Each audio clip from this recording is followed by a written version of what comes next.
Bonjour les enfants, nous sommes mardi matin et j'espère que vous allez toujours aussi bien. Alors, commençons cette vidéo par féliciter les enfants qui ont particulièrement bien travaillé. Et ce matin, il y a une belle liste, j'en suis très heureux. Commençons par Marwan. Maîtresse Hermance vous félicite car vous avez fait de gros progrès, Marwan. Et ces progrès ne sont pas le fruit du hasard. Ces progrès sont le fruit de votre travail, de vos petits efforts, de votre persévérance. Donc c'est vraiment important, Marwan, que vous compreniez que votre persévérance, tous ces petits efforts que vous faites chaque jour pour être au rendez-vous avec Maîtresse Hermance, pour suivre les conseils qu'elle vous donne, pour être appliqués, il est important que vous compreniez que tout cela porte du fruit, ça paye. Votre persévérance paye, Marwan. Donc continuez, ne lâchez rien. Maîtresse Hermance félicite également Jyed qui a fait un bon travail. Continuez comme cela, Jyed. Enfin, Maîtresse Jeanne félicite Lockman pour son très bon travail en mathématiques. Quant à Maître Kevin, il félicite Faris pour sa concentration vendredi. Donc c'est bien, Faris, continuez comme cela.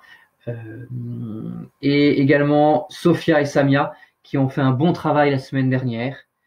Voilà, Maître Kevin encourage Sophia à se fixer des petits objectifs pour gagner en autonomie. Voilà, c'est important que vous ne vous reposiez pas que sur vos parents ou sur le maître. Il est important que vous gagniez en autonomie et que vous appreniez à faire des petites choses par vous-même. Et enfin, Kayla, vous avez fait preuve d'autonomie dans la semaine pour faire un exercice toute seule. Eh bien, c'est bien, Kayla. Voilà.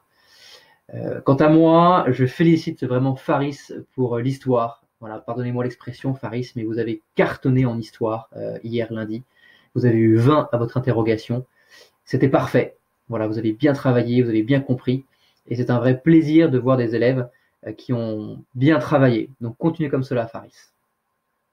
Pour ceux qui n'ont pas vu la vidéo d'hier, nous proposions, pour faire plaisir aux personnes âgées de la maison de retraite de la Reine Blanche que vous avez rencontrée il y a quelques mois, de leur envoyer une lettre, un dessin, un mot, pour leur faire plaisir. Voilà, pour leur montrer que nous pensons à eux dans ce moment délicat.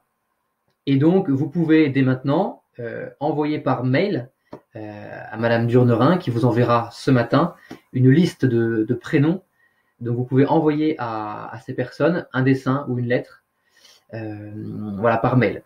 Donc, vous allez recevoir ce matin une liste de 5-6 personnes à qui vous pouvez écrire ou dessiner. Et donc, voilà, donc, pensez à bien signer votre lettre ou votre dessin et à bien écrire le prénom de la personne à qui vous écrivez. Envoyez également une photo de vous pour que la personne qui lira votre mot puisse voir votre visage. Et vendredi, nous imprimerons ça avec Mme Dionorin à l'école pour déposer le tout à la maison de retraite. Donc voilà, à vos feutres, à vos crayons. Merci les enfants. Reprenons notre histoire de pilote. La semaine dernière, je vous racontais la fabuleuse aventure de cet hydravion qui devait pour la première fois franchir l'océan Atlantique pour relier l'Afrique à l'Amérique du Sud. Il faut bien que vous vous rendiez compte, les enfants, que pour la première fois, un avion, un hydravion précisément, devait franchir l'océan. Pour la première fois dans l'histoire de l'aviation, c'était quelque chose d'incroyable. Je vous avais raconté que l'hydravion était parti de Casablanca le 2 mars, qu'il devait faire qu'il devait faire une escale à Dakar avant de rejoindre Natal au Brésil. Seulement, depuis le 2 mars, l'avion était parti et plus aucune nouvelle de l'hydravion. Voilà, il s'est passé 3 jours sans qu'on n'ait plus aucune nouvelle de l'hydravion.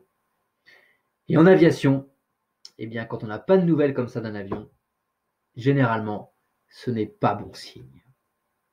Et donc, les pilotes à Casablanca, à Dakar, à Juby, étaient inquiets. Qu'était devenu l'équipage de 4 personnes? Qu'était-il devenu? Aucune nouvelle. Nous redoutions le pire. Bref, mais le courrier devait continuer. Voilà, le courrier devait quand même être transporté. L'histoire ne s'arrête pas. Le 5 mars, Jean Mermoz décolle avec Jean Mermoz. Hop, je vous le montre en photo. À propos de Jean Mermoz, vous voyez combien Jean Mermoz est bien coiffé. Et on peut reconnaître là le caractère de Jean Mermoz, qui était parfois un peu désinvolte. Et voilà, cette coiffure un peu hirsute montre son caractère fougueux, un peu tête en l'air, voilà. Et donc Jean Mermoz décolle pour transporter le courrier de Casablanca à Dakar, voilà, comme un vol normal. Seulement, juste avant d'atterrir à Dakar, que voit Jean Mermoz? Dans la mer, Jean Mermoz voit l'épave de l'hydravion. Il reconnaît l'hydravion qui était parti 3 jours plus tôt. Donc Jean Mermoz survole l'hydravion pour voir un petit peu ce qu'il en est. Bien sûr, il ne voit plus aucun membre d'équipage. Le courrier ne doit pas attendre. Donc Jean Mermoz doit rapidement atterrir à Dakar pour délivrer le courrier. Il ne peut donc pas se poser près de l'hydravion pour voir ce qu'il s'est passé. En revanche, Jean Mermoz prévient immédiatement des pilotes à Juby pour dire qu'il a repéré, qu'il a retrouvé l'hydravion dans la mer. Et Jean Mermoz continue son vol vers Dakar. À Juby, qui est-il comme pilote? Nous retrouvons notre cher ami Henri Guillaumet, ainsi qu'un de ses amis, Rigel. Apprenant la nouvelle des retrouvailles de l'hydravion, enfin de l'épave de l'hydravion, Henri Guillaumet enfile tout de suite son cuir pour partir retrouver l'hydravion et mener son enquête. Il enfile son chèche, hop, et avec Rigel, ils partent dans 2 avions retrouver l'hydravion et partir sur les traces, il l'espère, des membres de l'équipage. Les voilà donc qui décollent avec 2 avions, Rigel et Henri Guillaumet, de Casablanca pour retrouver l'hydravion.